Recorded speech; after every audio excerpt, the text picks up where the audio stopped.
Ayan, mahaba na yung Center Island mga kapatid, no? Kita natin.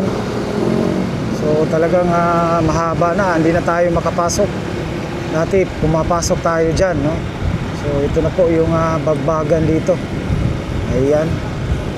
So kitang kita natin talagang ito pa rin ang sitwasyon dito sa may pangalan dito sa may Rojas Rotonda.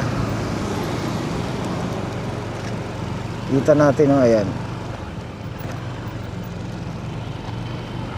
Ito pa rin yung sitwasyon. So inuuna talaga nila itong pangalan dito, Center Island mga kapatid. Ayan, itong manhole tatambakan na lang. Ayan, dito. Ito yung pala, Center Island na ginawa nila, oh. Ayan.